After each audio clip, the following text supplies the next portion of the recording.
And I also have the privilege of introducing Dr. Courtney Witten. She is the Director of Behavioral Health and a licensed psychologist at the Healthcare Network and a member of the Collier Community Improvement Program's Mental Health and Substance Abuse Workshop. She specializes in integrated primary care psychology. Dr. Witt, welcome. Thank you so much for having me this evening. Let me try to get my presentation pulled up. Let's see. Can you confirm you're able to see that? Awesome.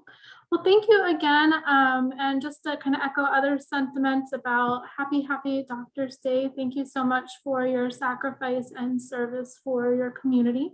And thank you, April, for inviting me to be a part of this. So as you mentioned, I am part of the Healthy Collier Health Improvement Plan, their mental health and substance abuse work group.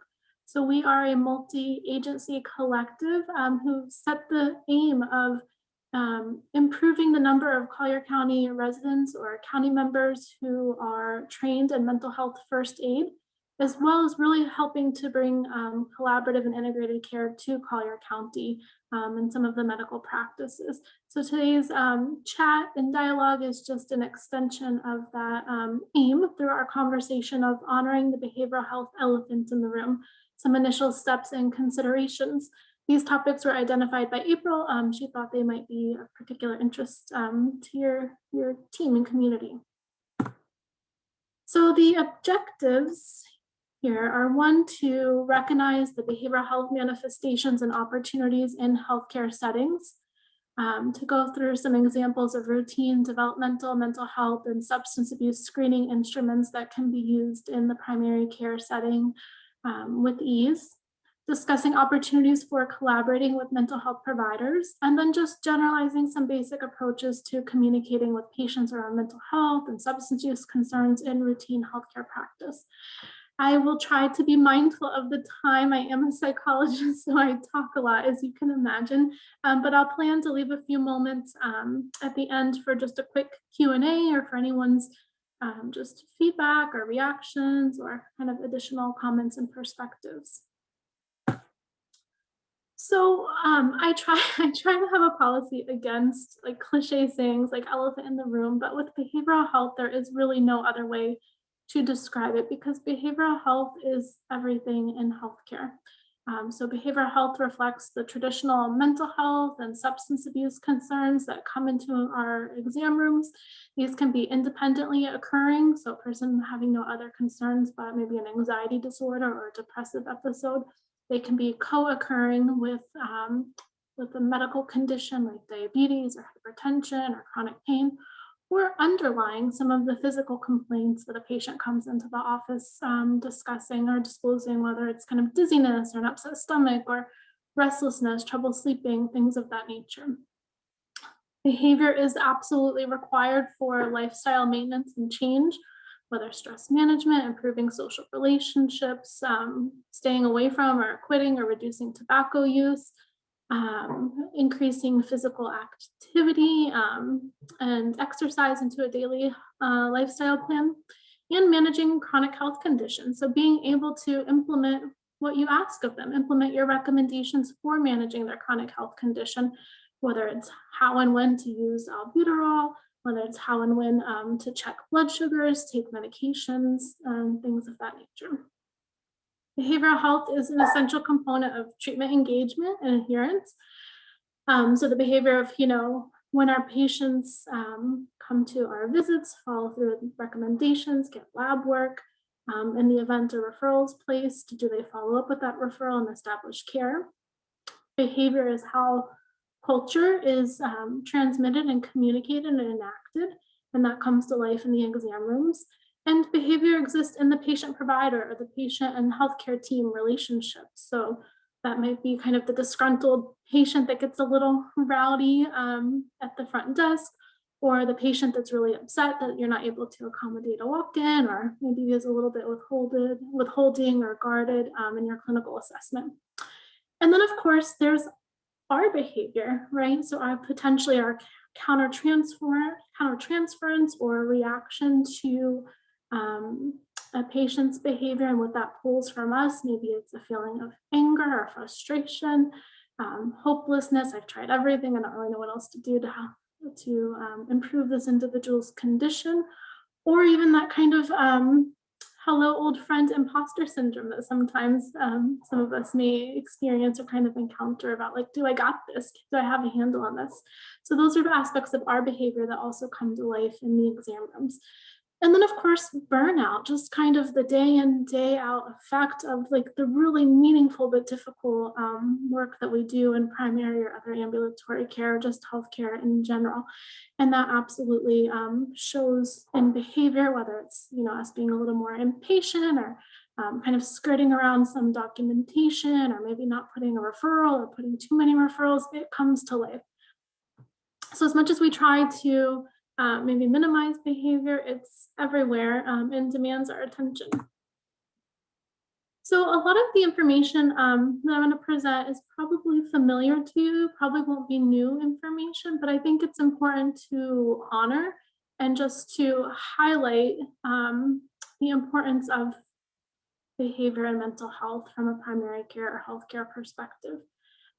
So I just want to present a picture in data. So we know in the United States that 1 in 6 children ages 2 to 17 has a mental, behavioral, or developmental disorder.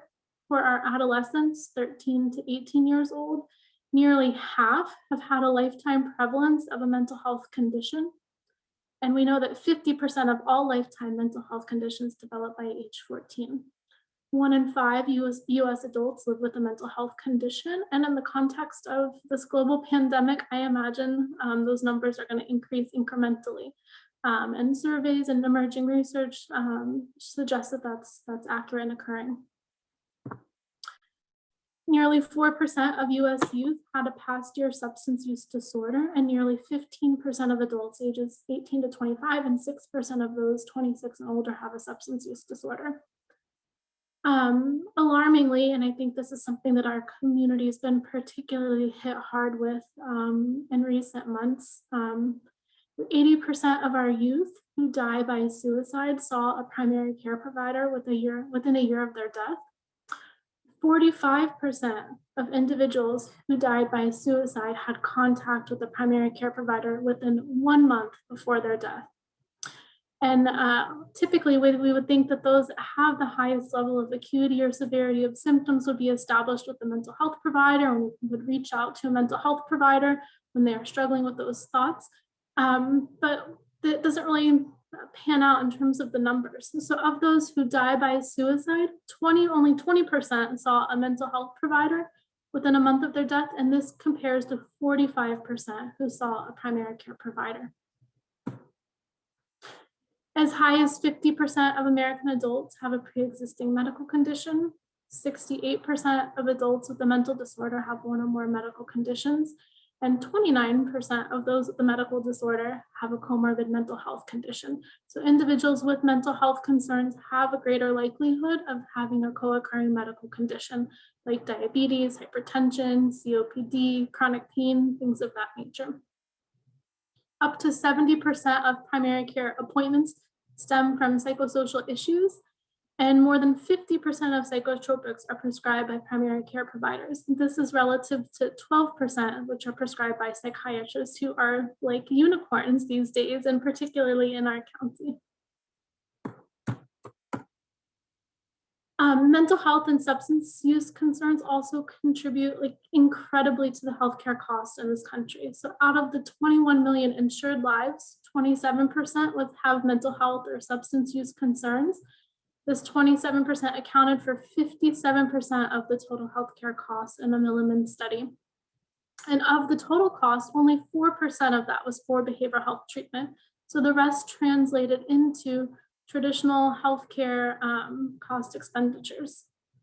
And also just to kind of make a note of the impact of burnout on our physicians. And this again was a pre-COVID concern, with 42% of physicians reporting burnout symptoms.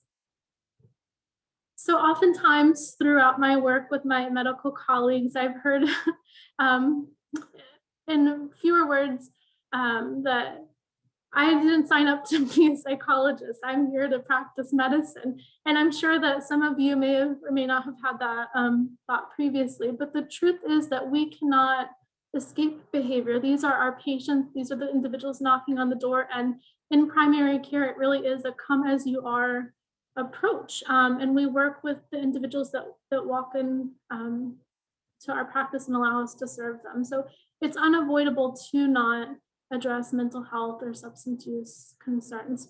And it's also a really incredible opportunity to do some very impactful work to catch things early, prevent it from getting worse, and really impacting the quality of an individual's life. So through screening, we can bring behavior to the forefront. It doesn't have to live in the shadows. It doesn't have to be that kind of unspoken thing that's manifesting through multiple kind of unnecessary trips to the emergency room or frequent phone calls for any kind of little new onset symptom. We really can bring it to light. And if we bring it to light in an intentional way, we can ensure that we have the resources and the workflow to support the what's next, which I think is oftentimes people's biggest kind of ambivalence to asking. If I ask, then I have to do something with it. And do I have the time? Do I have the resources? Do I have the support for them? So just a few basics related to screening.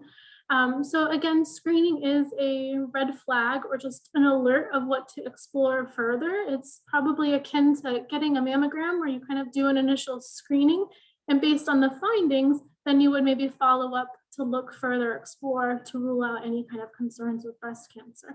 Screening for depression, anxiety, substance use does the same thing. A screen does not inevitably lead to a diagnosis. Some screening measures, you might see it like kind of really high scores, and then you kind of step back and think like, oh, that person had the flu. You know, of course their sleep was lousy and they can't concentrate, and they have no appetite, and they don't really have interest in doing anything because they feel horrible. My biggest soapbox is that screening in and of itself is an intervention. And oftentimes the screening instruments are incredibly face valid. So people can kind of be dishonest and answer them in the way that they want others to perceive them if they want. But the beauty is through giving the screen, you're communicating to that individual that this is fair game here. You can bring this concern up to me. It's important to me to understand how you're doing in terms of your mental and behavioral health, and I can handle it. And so maybe they get to a point, you know, where they can't take it any longer, and the potential risk of disclosing and having a conversation with you exceeds the potential risk of not disclosing exceeds the potential risk of disclosing. Also, a lot of times when we screen, individuals might be doing quite fine and it might be a negative screen, but through the process of screening, you're also communicating that, again, this is fair game here, you can address this. So inevitably life happens, and generally well-adjusted people can have difficulties at times. We are all humans and have limitations, and at times when so many things pile up, our coping resources might not be as effective as they once were. And so now an individual knows in their mind, well, I remember Dr. Brown did the screening there. I'm going to talk to her about why I can't sleep. Or I'm going to mention to her that my mood's feeling a little bit low, or that I'm really nervous and I just can't stop controlling this worry. Another essential related to screening is that we must follow up. There's nothing worse than asking and not doing anything about it. It can be incredibly invalidating. It communicates this is not important, or it's not okay to discuss here. So if we seek the information, we must have a dialogue and follow up. And that's particularly true if the results are kind of positive, suggesting some potential clinically significant concerns. And there are a number of really great screens out there that are free, they're easy to score, they're available in multiple languages, and generally pretty easy to incorporate into an existing workflow. I can go through some of them, but I know we do have a small crowd here. I'm wondering, would it be helpful to kind of go through some of the commonly used screens, or do you feel like you have kind of a handle or sense of some of the screening instruments out there?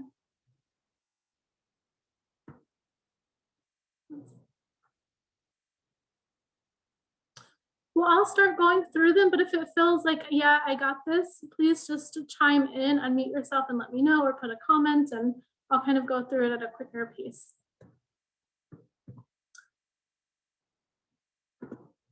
So the American Academy of Pediatrics Bright Future Guidelines suggest, or recommend screening for autism at 18 and 24 months. The NCHAT is a quick screening instrument that can be implemented in primary care and is available in multiple languages and at no cost.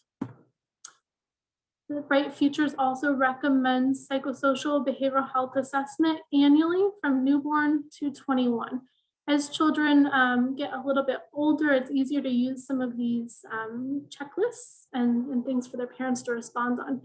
So here we have the preschool pediatric symptom checklist, which I believe is 18 items and really gets at some internalizing, externalizing, and attentional concerns. This could be used again in preschool age. We have its counterpart, the pediatric symptom checklist, which can be used children 6 and up, assessing the same domains, internalizing, externalizing, so anxiety, kind of sadness or down mood, behavioral concerns, defiance, aggressive behavior, or attention, being easily distracted, can't sit still, acting as if driven by a motor. So this is a 17-item instrument. Parents respond along never, sometimes, or often. And for children 11 and up, there's a self-report instrument as well that can be useful. And I do not know why I failed to mention the Vanderbilt. That's something that you may or may not be familiar with, but it is, again, another accessible instrument that takes a broader approach to screening in the psychosocial or behavioral assessment. It can look at depression, anxiety, oppositional defiance concerns, and ADHD, and has both a parent or caregiver rating as well as a teacher rating to get some collateral information. NCQA and the American Academy of Pediatrics recommend depression screening annually for teens 12 and up. So here's the PHQ-9. There's an adolescent version, which changes the language a little bit, as well as has some more specific concerns related to suicidality. Its counterpart, the Patient Health Questionnaire, PHQ-9. So this, again, these are the 9 criteria for a major depressive disorder. So it's a well-known screening tool that's available in multiple languages. For prenatal and postpartum, also a recommendation from the NCQA for depression screening during these periods. The EPDS is a well-known instrument that can be used to assess pre or postpartum depression, as well. It captures some aspects of prenatal anxiety or postnatal anxiety. The U.S. Preventive Task Force concludes that there's currently insufficient evidence to assess for assessing routinely suicidality in primary care or in teens and adults. But I generally, recommend, because of the prevalence of depression, because of the prevalence of suicidality in our community, I do recommend screening, particularly if there are risks. So depression, anxiety, adjustment disorders, or substance use concerns. Here's a primary care tailored version asking a minimum of 3 questions, but it goes into a little bit more detail. This also helps structure the risk assessment, and it uses plain language to really kind of get at the information that you really need, and to communicate the severity or the importance of this. There are no specific guidelines around managing anxiety or screening for anxiety, but there's such a high prevalence of anxiety and such high comorbidity with mental health concerns. It is one that I advise. So the PHQ-9, the GAD-7, they're from the same kind of parent measure, the PHQ system. And so these are all indicated for ages 12 and up. The American Academy of Pediatrics Bright Futures Guidelines recommend tobacco, alcohol, or drug use assessment annually, individuals 11 to age 21. So this looks at alcohol use, marijuana use, any other drug use. It also, this one in particular incorporates nicotine and is updated to include vaping, as well as other risk behaviors like getting in the car with someone who maybe was under the influence. So a lot of opportunities to identify use, as well as to have some meaningful conversations about how to mitigate some risks. NCQA also recommends unhealthy alcohol use screening for adults and follow-up. So this is a commonly used instrument, the audit. It's a 10-item instrument that gets at the frequency and severity and potential consequences of unhealthy alcohol use. There's also a briefer screen, the audit C, which I believe is 3 questions and can be a nice preliminary screen before the audit or in lieu of the audit. Similarly for the DAS, so this is very similar to the audit, but it looks at drug use. And of course, cognitive screening. So this is a commonly used cognitive screen, the MOCA, as well as the SLUMS that we have here. So I've spoken quite a bit about screening, but there are various approaches to how do we manage behavioral health in primary care. So one of the models that you may be familiar with is the SBIRT model. So this is screening, brief intervention, and referral to treatment. The focus of this is on early identification and intervention. Anywhere outside of here, when you say SBIRT, or if you research SBIRT or research any billing models or options, SBIRT translates to unhealthy substance use or substance abuse. But I tend to draw upon this just conceptually and generalize it for screening, brief intervention, and referral to treatment for a host of mental health or developmental concerns from autism, anxiety, depression, suicidality, substance use, anything. In terms of the brief intervention part, it's really important to interpret the findings and communicate them. So again, following up with the patient. And then before giving information or recommendations or advising on risks, asking permission. This helps promote patient autonomy, as well as increases their willingness to kind of hear the information and not argue the other side. And in terms of referral to treatment, it's really important to identify a referral source, but not just that, to also build the relationships. So the relationship that you have with the behavioral health provider can transfer over like a sense of like trust and comfort to your patients, so they may be more likely to access this referral source and follow up. And again, just like with screening, always follow up. So often I think in the hustle and bustle of primary care, we kind of put out a referral, then somebody comes in for a completely different concern and you squeeze them in between 2 hospital follow-ups and like a well child visit. And so there might not feel like there's a lot of time, but it's really important to follow up and have the conversation. Again, it's all about what it communicates. It communicates, I'm committed to your whole health, and that this is a place to talk about these concerns. Also, we know that motivation vacillates, it changes. And so maybe that first conversation, the individual is feeling a little bit ambivalent, but maybe they can hear things a little bit differently during this next conversation. And that's the beauty of primary care, is these individuals come back. So you always have time to re-engage and have conversations over time. Now, looking at a bigger picture of different models or approaches to behavioral health in primary care, here you'll see a continuum from pre-coordinated to full-on collaborative, transformative, integrated practice. So looking at a pre-coordinated, this would be something like making a referral to a mental health provider in the community and receiving documentation back that the patient established care or has been scheduled in their outpatient therapy services, or that there's been multiple attempts and the patient's have not been able to successfully contact the patient. So again, it's like an initial simple exchange of information, nothing further. Looking at coordinated care, this kind of bumps it up to the next level. So this would be having some written or kind of electronic exchange of information.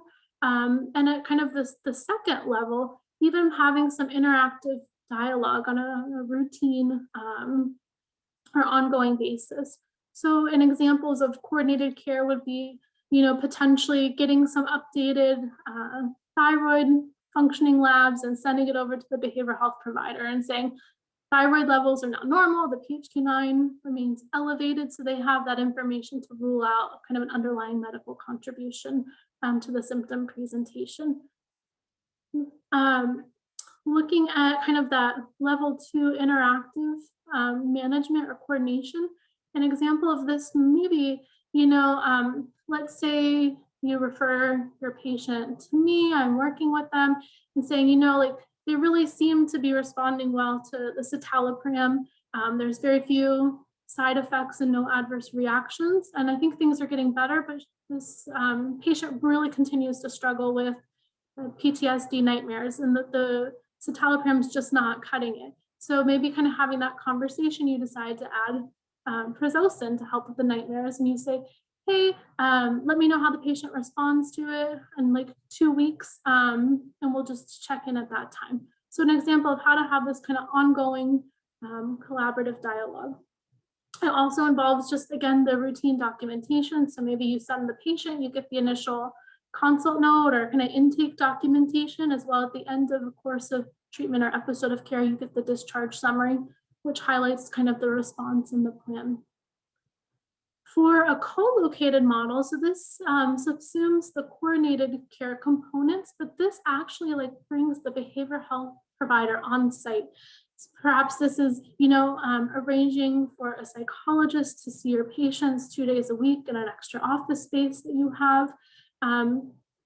With the idea that, one, it's more convenient, it's easier to communicate when you're kind of side by side, but it also helps increase access and follow through or successful referrals. This might take the form of having some shared kind of treatment expectations, but I think one of the biggest things is really just about the access. Having behavioral health on site says behavioral health and physical health are one and the same. It helps with the stigma. So the patient goes to a primary care provider, everybody goes to a primary care provider. So it won't feel so different that they're going to the behavioral health provider at the clinic to seek mental health treatment. And then there's integrated or collaborative care. So integrated care really, it also involves bringing the behavioral health provider on site, but transforming the whole system and routine for care delivery. So there becomes a standard population health approach to the delivery of healthcare, and all providers change the way that they practice. There's a leadership support and a foundational support of the whole system. So that could take the form of a shared EHR, shared space, shared resources, such as the patient service representatives up front, the nursing staff, the referral coordinators, what have you. There's also can be, the shared treatment plan and shared data, shared outcomes, shared quality improvement information. Now, I'm very passionate about integrated care, so I'm going to go on a little bit further in a little more detail. But integrated care is the care that results from a practice team of primary care and behavioral health clinicians working together with patients and their families using a systematic and cost-effective approach to patient-centered care for a defined population. So this care may take the form of, again, traditional mental health and substance abuse concerns. So alcohol abuse, cannabis abuse, generalized anxiety disorder, depressive disorder, bipolar disorder, you name it. Health behaviors and their contribution to chronic medical illnesses, life stressors and crises, stress-related physical symptoms, and ineffective patterns of healthcare utilization. So perhaps the person that always waits until they're in crisis and so goes to the emergency room when it's something that really, really could have been handled in the primary care setting. It's a team-based approach, and the beauty of it is it really becomes shared assessment, shared treatment plan, shared management, shared risk, shared reward. We've surveyed our providers on their reactions to having behavioral health in the clinics working alongside them and just their overall satisfaction. The comments that they share are that they actually feel more competent and comfortable managing certain psychiatric conditions and medications than they had previously, and they really felt like they've grown as a professional. Others report that they're actually, by virtue of having behavioral health in clinic, able to see more patients. And so it creates access for mental health support, but also access for additional medical appointments. So by identifying a concern and bringing the behavioral health provider in, they can address the concern while the PCP steps out and takes care of maybe an ear infection or kind of a quick well-child visit, and then kind of come together at the end to discuss impressions, recommendations. This happens kind of same place, same time. So oftentimes the behavioral health provider and PCP switch, but the patient stays in the same place. Again, the symbolism of having behavioral and medical all in one place. In integrated care, we use the acronym GATHER. Sounds like a big psychologist thing to do, but it really focuses on our generalist training. So being able to serve throughout the lifespan, being able to help with traditional mental health and physical health concerns, or addressing psychosocial stressors. In some cases, being more of an advocate or kind of a case manager, trying to coordinate care and connect the dots. Healthcare becomes accessible and our service is accessible. So again, those same day on-demand visits, not kind of waiting for a follow-up visit 3 weeks from now, but having a consult right then, right there. You start the assessment, you start the treatment recommendations, and oftentimes they can leave with an intervention that they may or may not even need to come back for. Maybe they kind of go try that out in the real world and then only come back should it not be effective in managing it, or should the symptoms continue on. It is, again, a team-based approach. It's a population health perspective, so there's a very high volume. So in traditional therapy services, generally a provider will have a 50-minute session and see maybe 6 to 7 patients per day. In the primary care setting, the primary care behavioral health provider will see about 10 to 12 patients per day, typically in about 15 to 20-minute consults, and maybe at a maximum like 30-minute follow-up visits for some ongoing care. The behavioral health provider also serves as an educator to the team. So it's not uncommon to have kind of a curbside consult, being able to provide different information or insights on specific conditions, or managing different patient personality variables that kind of come to life in the patient-provider relationship. And it's routine. So there's not a mental health patient. There's the primary care patient who has the benefit of seeing behavioral health and medical together in one.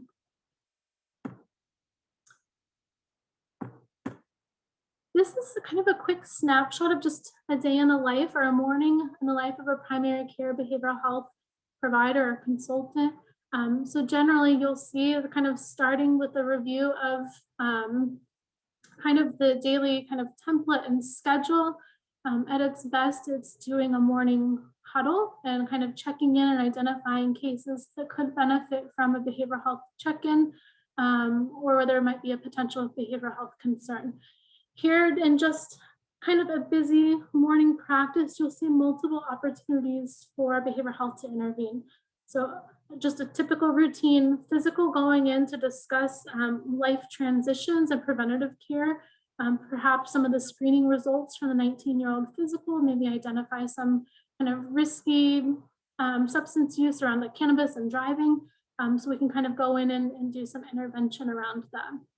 A woman with poorly controlled diabetes occurring in a family context, significant drinking, which seems like it's having some pretty significant consequences in terms of affecting kind of immune system functioning.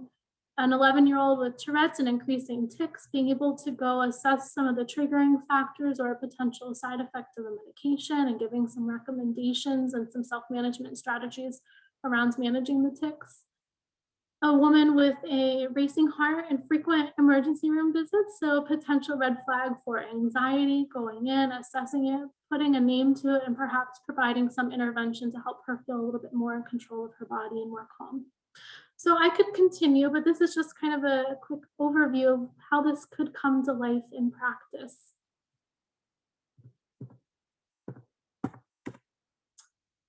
Now just, I wanted to kind of switch gears and speak briefly just about some basic communication approaches or considerations. I do draw upon the central tenets and some of the implementation recommendations of motivational interviewing. I love these two quotes, and I always kind of recenter myself and go back to them as my own kind of prescription to self in my interactions with patients in primary care. So the first, just regarding motivational interviewing. So it involves guiding more than directing, dancing rather than wrestling, and listening at least as much as telling. The second is that this speaks to the primary care provider, the medical provider. So I also like it because it's nice to think of a guide. It's nice to think of going on vacation and what that might look like.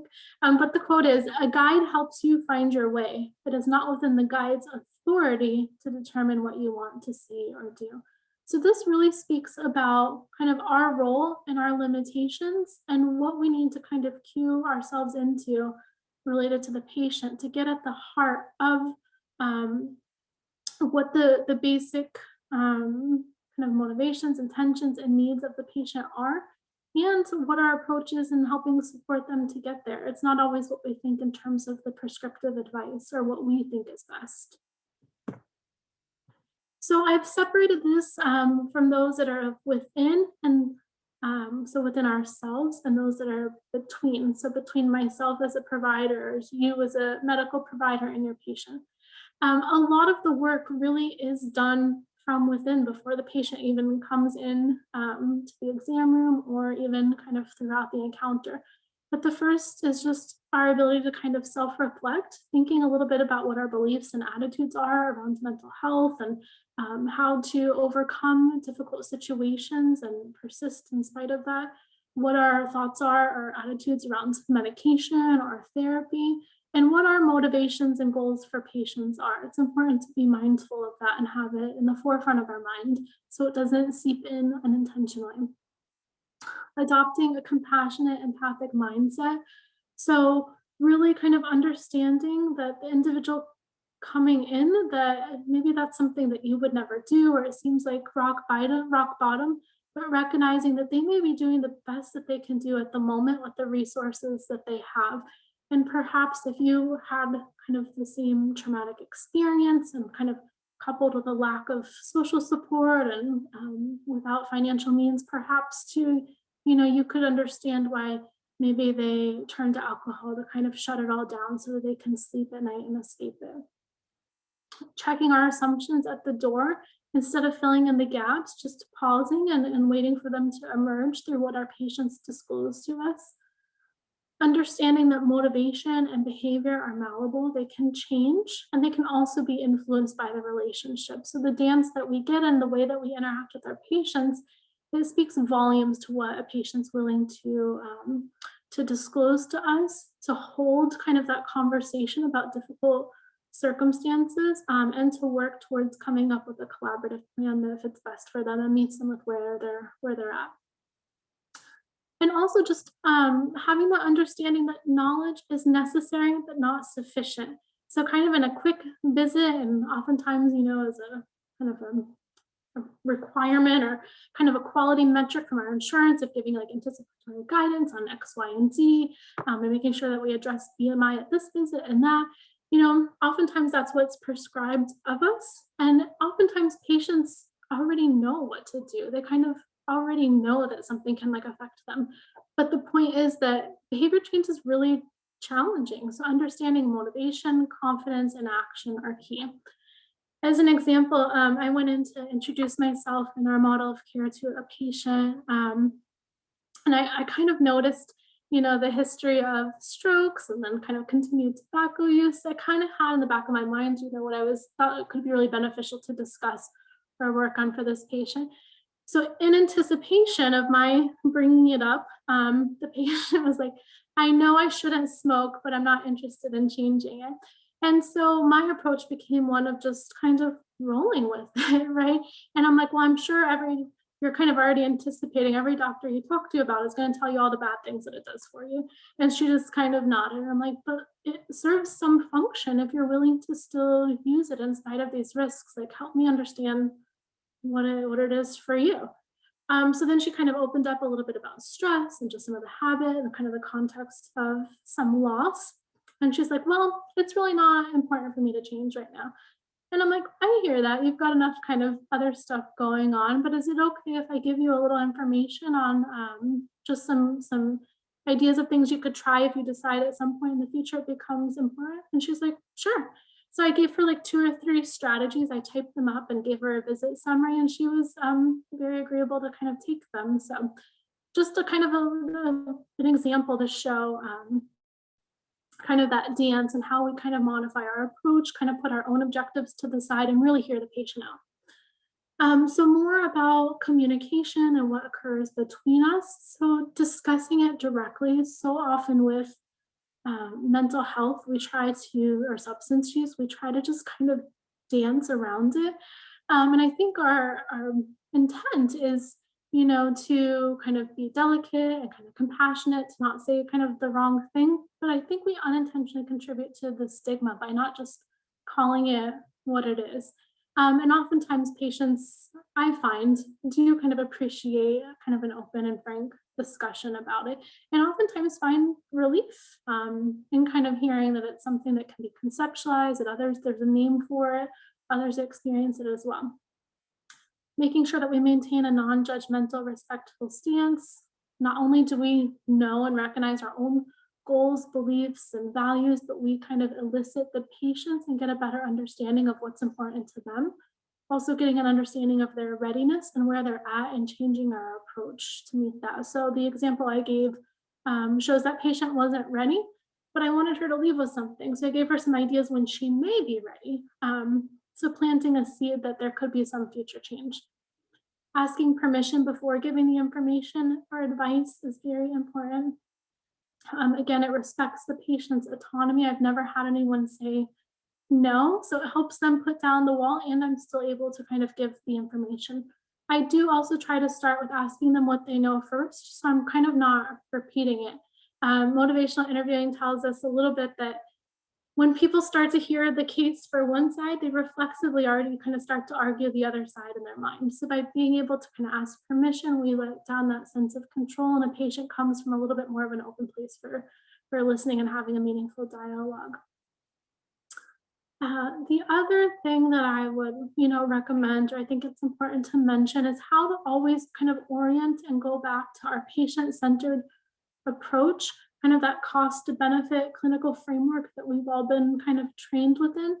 The reason being is we are providers, but we are also human, and it's really easy to get into some of these unintentional dynamics with patients.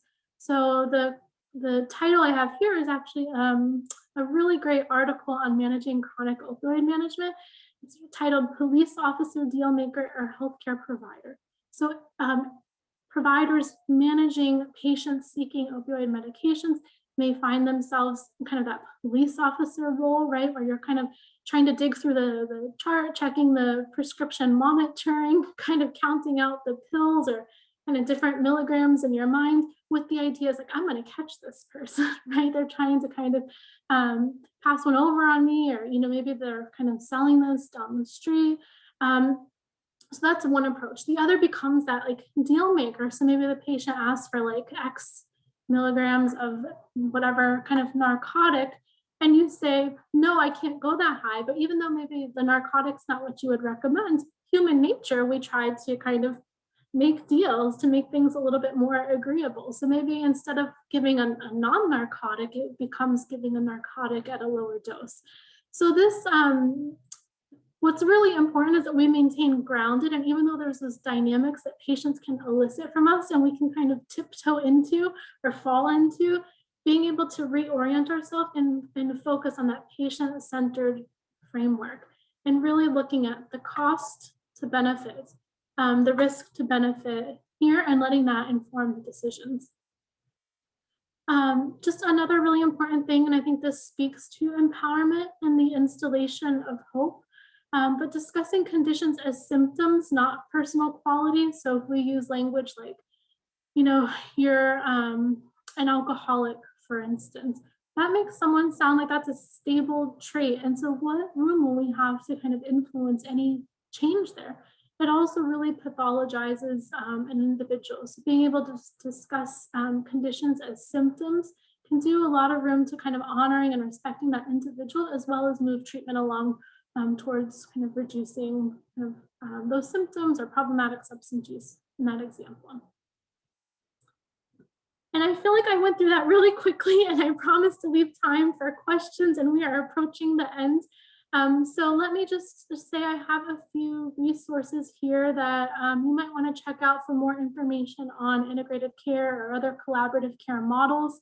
Information on the Collaborative Family Healthcare Association, which is a physician-friendly organization that's kind of the home of integrated care. There's a lot of community and a lot of creativity to address some of the concerns that we commonly see in primary care practice.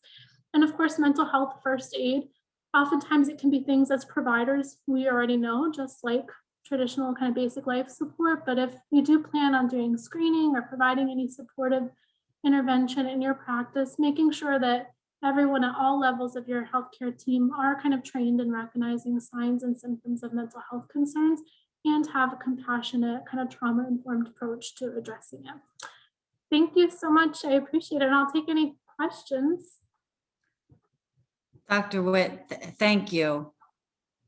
And thank you. We will take questions. I really appreciate your presentation, especially your description of integrative primary care psychology. I know when I made your introduction, my first question in my mind was, well, what is integrative primary care psychology? So your description is excellent, and it certainly in my mind makes me see how important it is to have specialists like you in the primary practice to assess problems when people are coming into primary care.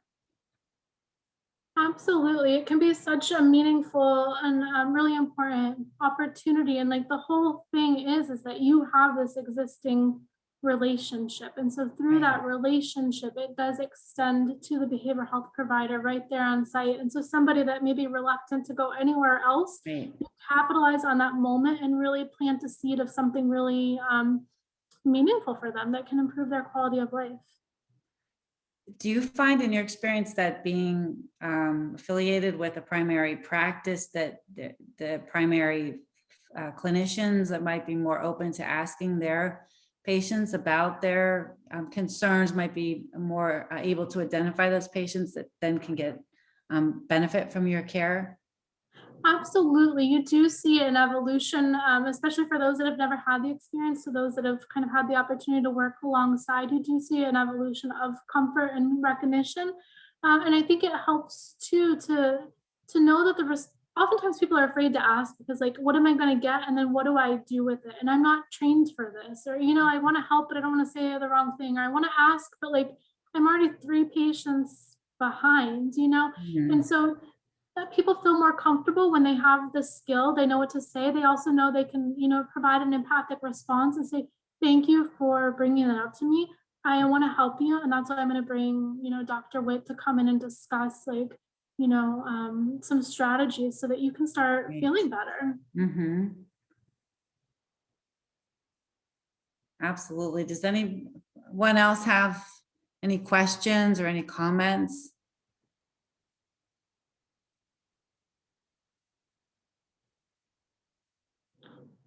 We talk about kind of a big model of integrated care, and Yes, is like it does take resources. It does take a lot of time. So for myself, I think for like, especially for our kiddos, like we're starting to socialize them to this is what healthcare looks like. They don't know any different. They know I go to my doctor's office and I see everyone. So I think discussing something so big, oftentimes people might find like, well, that could never happen here. I could never do that in my practice. But there's always somewhere to start that can be really important and maybe kind of set the foundation for something bigger in the future. But if not, like it's more than somebody had before. So are your services billable through insurance? So if, say, someone, a primary care physician would have you or another specialist like you in their practice, would they be able to bill for your services? So to some degree, so let's Uh-huh. say if you were in, primary care practice and you decided to bring a master's level or psychologist like onto Right. your team and do the kind of the co-located model, they Right. can bill traditional therapy codes because they're providing traditional therapy services. I see. So it does become that fee for service kind of model. Yes. For the integrated or kind of the primary care behavioral health, the consultant piece, so we use a combination. So we bill for the codes that we can, for like a medical psychotherapy, a briefer kind of like intervention that fits within the model. Right. From some of our managed Medicaids, we are able to bill kind of like a consultant Right. code. It doesn't bring in the bucks. I mean, it's like $15, but at least it adds Right. value to like an important service. Right. So approaching kind of the integrated care, Right. there has to be an understanding that there is going to be some uncompensated care, but we Right. also have to think much bigger than fee for Oh, service. So thinking about cost offset. So in terms of like, if I go in and I'm able to see, your patients that have traditional mental health concerns, or I'm helping for a patient that you've had like 25 conversations about why they need to manage their diabetes, if I'm taking that, you're seeing more medical patients, which you can bill for. Right. We're also able to help with kind of meeting HEDIS measures and things. So like following up on ADHD medication checks or antidepressant checks, getting people to the point that they're remitting, doing some of that obesity counseling. That's something that we can do for our medical providers that brings in money to the system. Right. So what exactly do you do? I mean, you explained what you do, but do you work for a practice right now? Like that, how does that work? Yeah, so I work at Healthcare Network. So we're a federally qualified health center. So since before 2013, we've had elements of integrated care through our partnership with the FSU. But really since 2013, we've brought and expanded integrated care into Naples. So I, as a primary care consultant, my patients are the population of our medical team, our medical patient population. So I only see patients within my specific clinic. I see. So that's kind of like what that looks like. So do people refer people, or do doctors refer patients to you? So nope. So I do not accept any outside referrals. I am like the sole property of my physicians of my team. So okay. Yeah. So are there more like you in town? So we have a fair number of them. If you remember back through CCMS, we did send out a survey and we kind of got some information about individuals, other people that are doing this, and other organizations, which I wasn't aware of, which is great. So I'd love to have more conversations, but this is starting to look more like what our workforce will look like. So there are a lot of people coming out of school with more training and kind of internship experiences with this, but it's also something that it's trainable, right? Or you can teach people, and there's certifications to help. So, if there's somebody that has kind of the skill set to work in a fast-paced environment, really works kind of appreciates working as part of a team addressing medical complexity, they could fit right in, even though their training experience has been traditional. Sure. I'm happy to, if anyone has any, kind of questions about like, how could I bring something like this to life in my practice, to discuss just some thoughts or kind of recommendations. Thank you. Absolutely. We'll get your contact information and find a way to share that information with our members. Awesome. Well, I think that's it for our evening. Thank you both so much. And we'll make sure and post this video as well. Sounds good. Thank you so much for the opportunity. It's nice Thank seeing you. you, Rebecca, and seeing you, April. Thank you. Good night. Good night.